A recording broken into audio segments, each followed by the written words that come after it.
Biopoder y control social.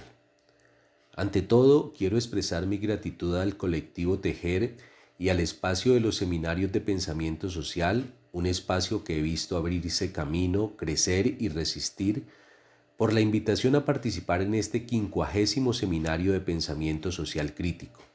Asimismo, les manifiesto mi saludo a todas y todos los asistentes a esta primera jornada del seminario en el que se va a reflexionar, entre otros temas, sobre el biopoder y el control social, nociones sobre las cuales me referiré enseguida partiendo de una ubicación temporal y conceptual. El biopoder y la biopolítica.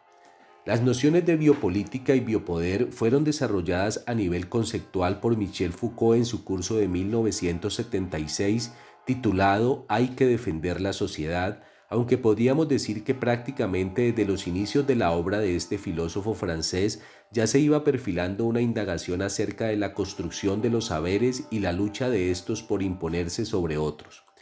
La biopolítica hace referencia a cierta tecnología que considera a la población como problema científico y político de manera integrada, de ahí que pensar los asuntos biológicos necesariamente nos lleva a considerar las luchas de poder. De esta manera surge el segundo concepto, biopoder, el cual hace referencia a las prácticas de poder que se ejercen sobre la vida del cuerpo, el ejercicio de poder sobre los cuerpos de los individuos. Esto quiere decir la vigilancia, el adiestramiento, la disciplina de los cuerpos para poderlos gobernar y controlar. Es importante resaltar que en el análisis de Foucault ese control, ese gobierno puede provenir de otros o de sí mismo y no precisamente tiene una connotación negativa, pues así como puede utilizarse para el ejercicio del autoritarismo o de la subordinación del otro, también puede orientarse hacia procesos creativos y constructivos. Habría que ir más allá en la lectura de Foucault para ver cómo esta posibilidad puede ser emancipatoria por medio del cuidado de sí, concepto tratado en el curso de hermenéutica del sujeto de 1982, o del decir veraz, concepto que es abordado en el curso del coraje de la verdad en 1984. El biopoder como tecnología de poder surge desde el momento en que se deja de utilizar la mecánica anterior que recaía sobre la tierra y sus productos para empezar a ejercerse el control sobre la vida y los cuerpos. Por tanto, la vida pasará a ser un objeto de saber y un objeto de relaciones de poder. Según Foucault, el objetivo de la aplicación de fuerzas es para hacer vivir a los sujetos y a la población. Esto supone que en adelante se busque acceder al cuerpo y a la subjetividad para administrarlos y orientarlos hacia un fin determinado de quien ejerce dicha tecnología de poder, la cual, insisto, no siempre está dirigida hacia el control, pues también admite la perspectiva de la autogestión de la vida y de la prevención de los riesgos que dificulten el ejercicio de la vida plena. Foucault afirma además que desde ese momento el interés por lo biológico toma un carácter político, de allí que se intensifique la generación de saberes que permitan entender y gestionar la vida. Es decir, surge una relación saber-poder que posibilita a los individuos ser conscientes de su papel como especie viviente dentro de sus condiciones de existencia. En adelante, la construcción teórica del filósofo se orienta hacia la demarcación de algunos de esos saberes-poderes, de esas técnicas de poder que pueden estar enfocadas hacia lo anatomopolítico o hacia lo biopolítico, a lo disciplinario o a lo normativo. En primer lugar, el saber jurídico que define ciertos tipos de contratos y luego el saber médico que instala la regularización de la vida. De a poco todo esto va conduciendo a una normalización de la vida y de la sociedad, y la biopolítica se nos revela como el ejercicio de poder sobre las poblaciones, el cual, según Foucault, aparece cuando el hombre tiene técnica y políticamente la posibilidad no sólo de disponer la vida, sino de hacerla proliferar, fabricar lo vivo y lo monstruoso, y en el límite, virus incontrolables y universalmente destructores. En este marco es que surge el panoptismo como dispositivo de control, el cual genera en principio la necesidad de estudiar al ser humano de manera técnica por parte de un cuerpo especializado en cuestiones científicas, pero más adelante continúa a través del surgimiento, entre otras, de las ciencias humanas que buscan hacer al hombre cognoscible, las que permiten instalar en gran medida una dominación-observación bastante sutil y pretendidamente generosa. Es así como se va entrando en una nueva dinámica de dominación que Foucault llamó sociedades de seguridad en su seminario Seguridad, Territorio y Población y Nacimiento de la Biopolítica. En las sociedades de seguridad, el poder actúa sobre las acciones de los individuos y no sobre el individuo directamente. Las acciones se enfocan sobre los acontecimientos, sobre las acciones posibles e incluyen el análisis del medio en el que se desarrollan. No es que Foucault haya desconocido la variación que iban teniendo las sociedades disciplinarias, pues en estos seminarios queda claro que alcanzó a entrever unas nuevas formas de control que van más allá del encierro, solo que él las llama de otro modo, seguridad, y las enfoca sobre la población, no sobre los públicos, el nuevo objetivo sobre el que también se enfocará el control, tal como más adelante nos lo mostrará Mauricio Lazarato. Como ya habíamos anotado, al hablarnos de la regulación que ejerce el Estado por medio de la biopolítica, Foucault nos lleva a entender que el control ya no es sobre el cuerpo, sino sobre el hombre vivo, que a las técnicas disciplinarias se le han sumado las técnicas biopolíticas, es decir, que se ha establecido un biopoder, el poder que se ejerce sobre la vida, por medio de políticas de familia y políticas de salud, el cual apunta hacia una multiplicidad, hacia una masa global, la población. Si bien es cierto que Foucault ubica la génesis de estas técnicas en siglos anteriores, encuentra que el mayor éxito de ellas tiene lugar luego de la Segunda Guerra Mundial con la instauración de los estados bienestar. Del control íntimo al control social. El siglo XX nos legó el miedo como una de las herramientas más efectivas para ejercer el control y la dominación por parte de las grandes corporaciones, cada vez más fortalecidas con el avance del capitalismo y su intensiva generación de insalvables brechas socioeconómicas. Con el miedo como poderosa arma que concentraba los discursos políticos, resultó oportuna la instauración de las políticas de seguridad con su consabida estrategia engañosa.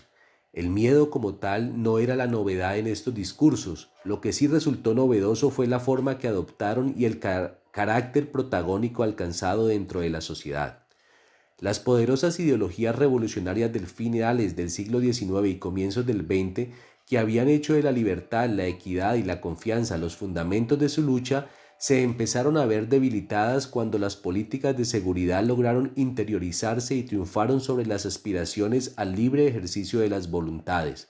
En adelante se abriría la ventana de la mala sospecha y asistiríamos al teatro de la seguridad, el cual brindaba espectáculos que resultaban efectivos a corto y mediano plazo. La estrategia fue sencilla: aprovechar los miedos espontáneos que poblaban los imaginarios culturales y producir miedos reflejos que permitieran dirigir las conciencias colectivas para poder instalar un permanente estado de sitio en el cual todos resultan sospechosos.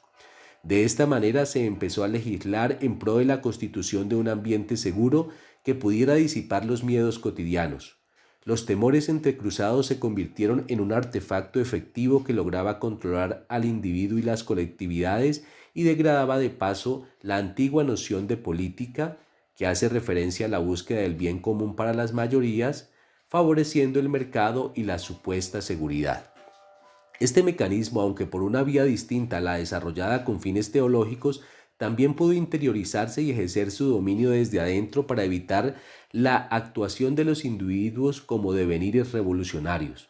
La práctica utilizada por los gobernantes, que podría verse como aparentemente paradójica, ha dado magníficos resultados, pues se ha logrado el control social potencializando la angustia, los temores íntimos.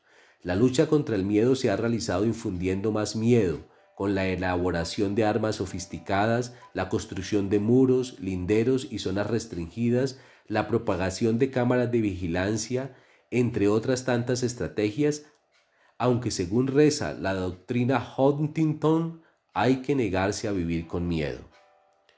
En el texto Post-Scriptum sobre las sociedades de control de 1990, Gilles Deleuze advierte que Foucault alcanzó a vislumbrar la crisis de las sociedades disciplinarias, que éstas dejaban de ser tan poderosas o únicas y que nos aproximábamos a las sociedades de control, las cuales ya no funcionaban mediante el encierro, sino mediante el control continuo, la comunicación instantánea y la acción a distancia. En un régimen de control nada se termina nunca, se está en órbita ondulante. El control es a corto plazo y rotativo, pero continuo e ilimitado. Se hace inmanente al campo social aunque aparezca difuso y ahí precisamente radica su potencial. Ya no se necesita el encierro sino la vigilancia, la ubicación en todos los momentos. De la vigilancia encerrada hemos pasado a la genérica que es más amplia, es decir, de Bentham a Orwell. Ahora se es vigilado por un gran panóptico en la casa, en la calle, en el bar, en el centro comercial, en la universidad. Según Deleuze, nos están encerrando el afuera, el espacio abierto, la posibilidad transformadora, el devenir revolucionario, la variación. Ahora se modulan las subjetividades que han salido del encierro al espacio abierto y ya no se las neutraliza, sino que se las controla. Por otra parte, también se generan ampulosos discursos que conducen al control. El terrorismo, la seguridad, la democracia, los derechos humanos, los gustos del público, las políticas de calidad, de donde surge la necesidad de hacer monitoreos, auditorías, estadísticas, guerras preventivas. Es por eso que Deleuze también se refiere al influjo que ejercen las teorías comunicativas, los universales de comunicación, las supuestas revoluciones comunicacionales que no son más que dispositivos de control para sujetar a los sujetos. El discurso de la seguridad, tras imponer el discurso del terror, se afianza con la política de la comunicación, tan promocionada y protegida por el neoliberalismo. En una línea similar, Foucault nos dice que una sociedad no se define por sus modos de producción, sino por los enunciados que la expresan y por las visibilidades que la efectúan. Lo enunciable y lo visible, pero entendidos como dualidad, sino como un afuera abierto, como una virtualidad. Por otra parte, Mauricio Lazarato también sostiene que el nuevo control se ejerce por medio de la información, de consignas variables que llevan a constituir hábitos que impregnan la memoria espiritual. Las potencias y el poder de las máquinas de expresión son la principal característica de las sociedades de control. Tanto las tecnologías digitales como los medios de circulación masiva buscan conducir a una normalización de la información. Dicha normalización no solo se da en el sentido de decir qué hacer, sino usando la máscara aparentemente liberadora del confort, pues los celulares, el internet y los videojuegos, al facilitarnos momentos para el goce, también están contribuyendo al control de forma disimulada. El nuevo gobierno de las almas se desarrolla a través de las máquinas, de expresión que crean mundos de consumo.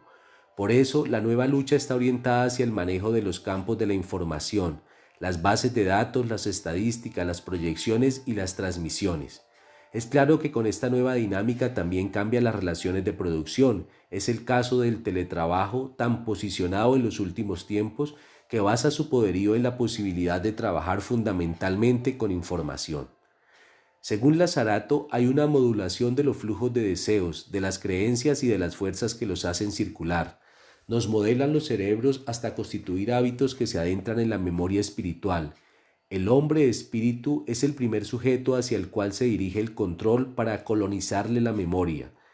Se modula la memoria y sus potencias virtuales para instituir una opinión pública, una percepción universal, una inteligencia colectiva. Se actúa sobre las fuerzas psicológicas, sobre el mundo sensible. Estos planes evidentemente responden a una práctica política. Es el capitalismo buscando acomodarse para ser más efectivo e imperceptible. Para Lazarato, el capitalismo no es un modo de producción, sino una producción de modos, de mundos aptos para su mejor ejercicio. La variación en el consumo está dada por el interés del consumidor de pertenecer a un mundo, de adherirse a él, de sentirse participativo. Los mundos que crea el capitalismo, por supuesto, son cuadriculados, mayoritarios, totalitarios y excluyentes de las singularidades. Son las mismas exclusiones propias de las sociedades de control que encontraba Foucault a nivel económico, social, discursivo y lúdico, y quienes sufren las cuatro exclusiones son considerados como locos que deben ser marcados, perseguidos y excluidos en razón de su diferencia. La gran contradicción de la cual sabe alimentarse el capitalismo es que una sociedad tan segura, protegida y benefactora también genera inestabilidades, inseguridades en los empleados, ahora temporales, sin prestaciones, sin pensión. De manera perversa, el nuevo ejercicio del gobierno de las conductas se hace a través de las desigualdades. Finalmente, me interesa rescatar de Lazarato su pensamiento acerca de la multiplicidad para entender cómo las multiplicidades también han sido capturadas por las máquinas de expresión con su nueva institución que es la opinión pública. El pensamiento de la multiplicidad que remite a lo abierto, a lo amplio, a lo no circunscrito, a dualidades, lucha de clases, disciplina, seguridad, control, también se ha visto encerrado, coaccionado, confinado, pues por todos los medios se generan modulaciones para crear mundos que apunten a la constitución de un sujeto promedio, homogéneo, desconociendo las singularidades y con ellas la potencia revolucionaria de la creación. Lo cierto es que el control continúa con el encierro a través de los dispositivos disciplinarios, con la gestión de la vida a través de los dispositivos biopolíticos y con la modulación del cerebro, de la memoria y su potencia virtual, a lo cual llamaríamos dispositivos de control. Y para cerrar este encuentro que he querido compartir con ustedes, lo hago remitiéndome a un fragmento de un poema de León Felipe que dice: yo no sé muchas cosas, es verdad, digo tan solo lo que he visto, y he visto que la cuna del hombre la mecen con cuentos, que los gritos de angustia del hombre los ahogan con cuentos, que el llanto del hombre lo taponan con cuentos, que los huesos del hombre los entierran con cuentos, y que el miedo del hombre ha inventado todos los cuentos. Muchas gracias por su atención.